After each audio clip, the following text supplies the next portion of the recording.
The afternoon light came through the tall windows of Morgan's restoration studio in Philadelphia. It made long shadows on her workbench. She fixed her magnifying lamp and looked closely at the old photograph that arrived that morning. It was a family portrait from 1899 in a cracked leather frame. The picture was hard to see because of water damage, age spots, and a deep crease across the bottom part. The client's email was short.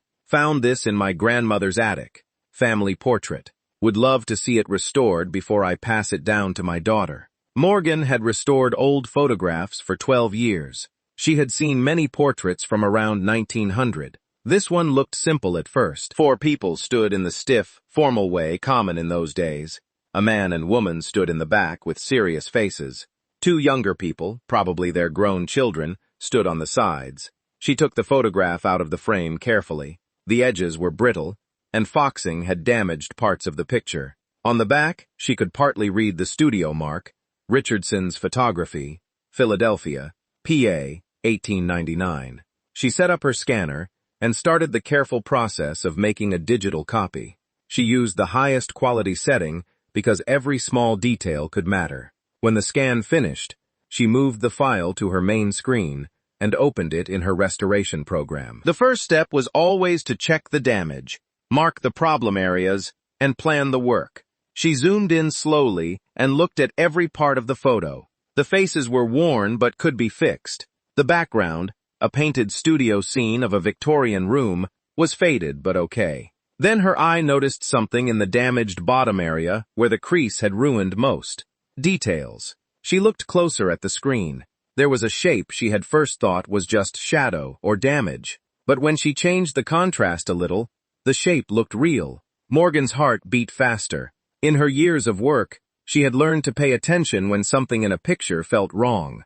She saved her file and stood up to stretch. Tomorrow, she would start rebuilding that damaged part, one small piece at a time. She did not know she was about to find a secret hidden for 125 years. Morgan came to her studio early the next morning with coffee and a strong will. The 1899 portrait waited on her screen just as she left it. A strange shape in the damaged area still bothered her. She had even dreamed about it. She sat down and began the slow work of digital restoration. She used smart computer tools and her own skilled eye to rebuild the damaged area bit by bit. Software suggested ways to continue lines and textures based on nearby parts. Morgan made the final choices herself. After 2 hours of hard focus, she leaned back and rubbed her eyes. The shape was clearly not damage. It was a rounded form at the top that got narrower lower down. She made the picture bigger and kept working, removing the marks of water and age. By noon,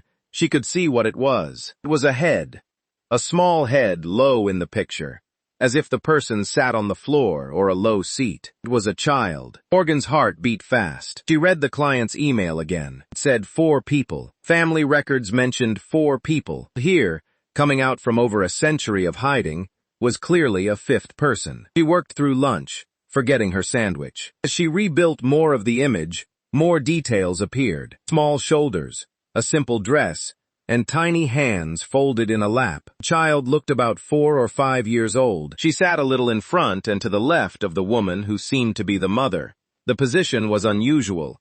In normal family pictures from that time, children stood out clearly. But this child seemed placed to the side, present but not the main focus. By late afternoon, Morgan had restored enough to see the child's face starting to show. She carefully changed the contrast and brightness to bring out details from the damaged parts. The eyes looked down, and the face was serious, as people had to stay very still for long photo exposures back then. Then she improved the lighting in that area to recover more detail. The screen changed as the computer worked.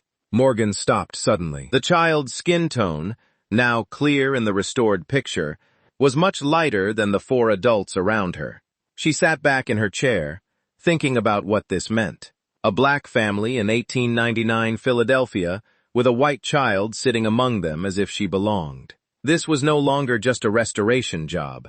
It was a mystery. Morgan finished the basic restoration of the photograph that day, but her thoughts stayed on the questions raised by the 5th figure.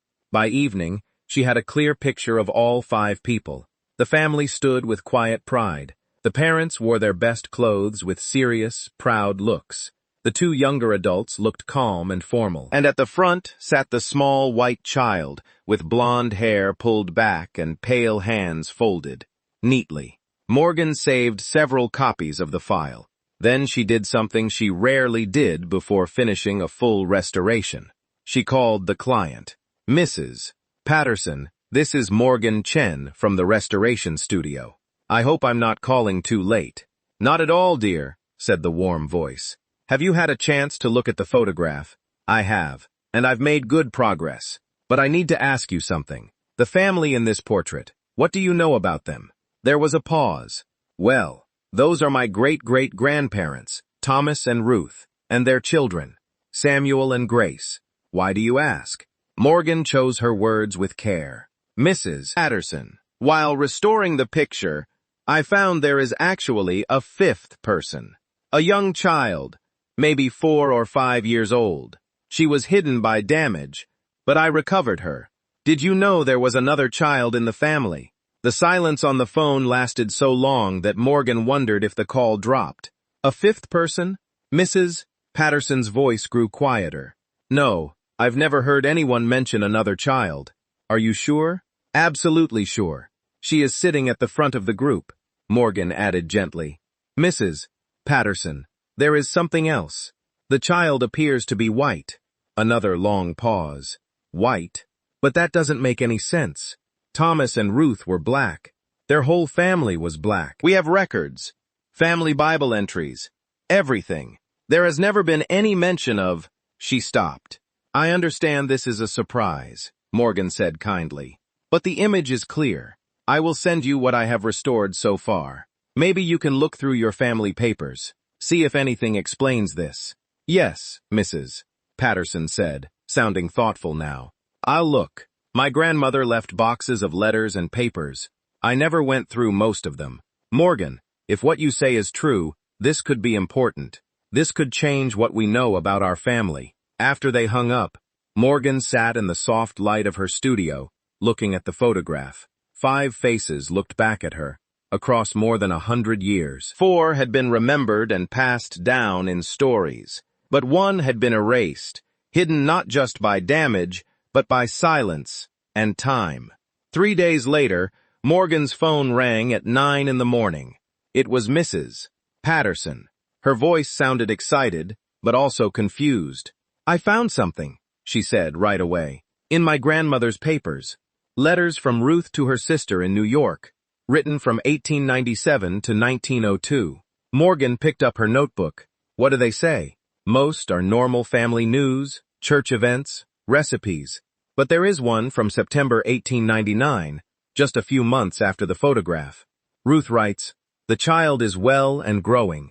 We have made our peace with the looks we receive at market. Thomas says we do what is right before God, and that is enough. Sarah has learned to say our names now, and her laughter fills the house.' Morgan, she is talking about a child named Sarah, but there is no Sarah in our family tree." Morgan felt the excitement of discovery. "Is there more about her?" "Yes, in several letters over the next 2 years, always short and careful. In one from 1900, Ruth writes about visits from church ladies asking questions they do not answer. They do not understand, and we have decided it is not their place to understand. Then, in early 1901, Sarah grows tall and asks questions about her mother. We tell her what we know, which is little enough. She is ours now in all the ways that matter." "Does she explain how Sarah came to them?" Morgan asked. "Not directly, but there is a letter from December 1896. Ruth writes about a terrible thing at the docks.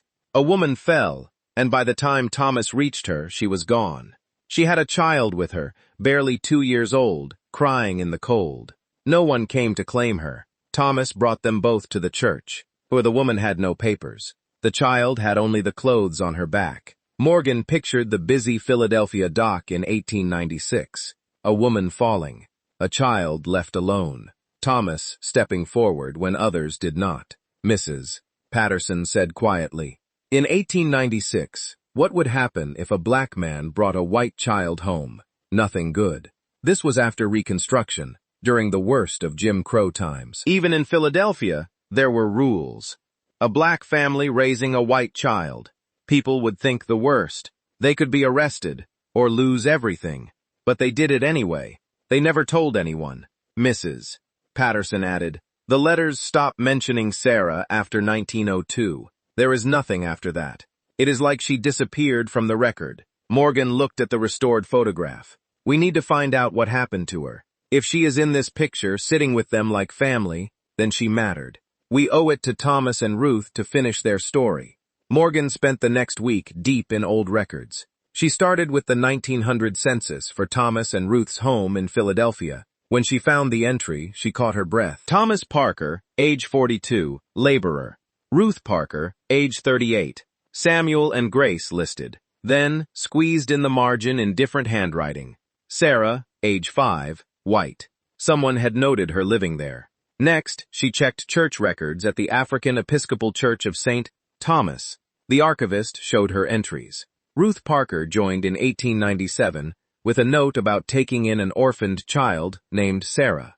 In 1899, Sarah Parker was baptized with Thomas and Ruth listed as parents. In the church, they were her family. That night, Morgan met Mrs. Ruth Patterson at a cafe. The older woman brought a box of family papers, photos, and the family Bible. In the Bible, under births, Sarah was added, born approximately 1894, came to us 1896. "Blessed be God who gives us this precious gift." Ruth had written it. The last entry in Ruth's hand was from 1903, about Thomas's death. There was no death record for Sarah. Morgan went to the Historical Society and searched old newspapers. She found a small article from January 14, 1902. It said police came to the Parker home on Lombard Street after neighbors complained about a white child living with a black family. The matter went to the Philadelphia Society for Organizing Charity. Another notice said the child Sarah was to be removed to a suitable home with people of her own race. Morgan called Mrs. Patterson. They took her in 1902. The authorities took Sarah away because of their skin color. A neighbor complained. Morgan continued her search at the city archives. The case file showed the complaint, the interview with Ruth and Thomas, and the removal order. Sarah was placed temporarily at the Philadelphia Home for Infants, then adopted in March 1902 by Mr. and Mrs. Charles Brennan of Germantown. A follow-up visit noted that Sarah asked often about Mama Ruth and Papa Thomas, and was told to forget them. Morgan traced Sarah through later records. In 1910, she was Sarah Brennan, age 16, with the Brennans. In 1918, she married William Foster. They had children, Robert, Margaret, and Joseph. Sarah lived until at least 1940. Morgan and Mrs. Patterson found Margaret Foster Coleman, Sarah's granddaughter, age 87.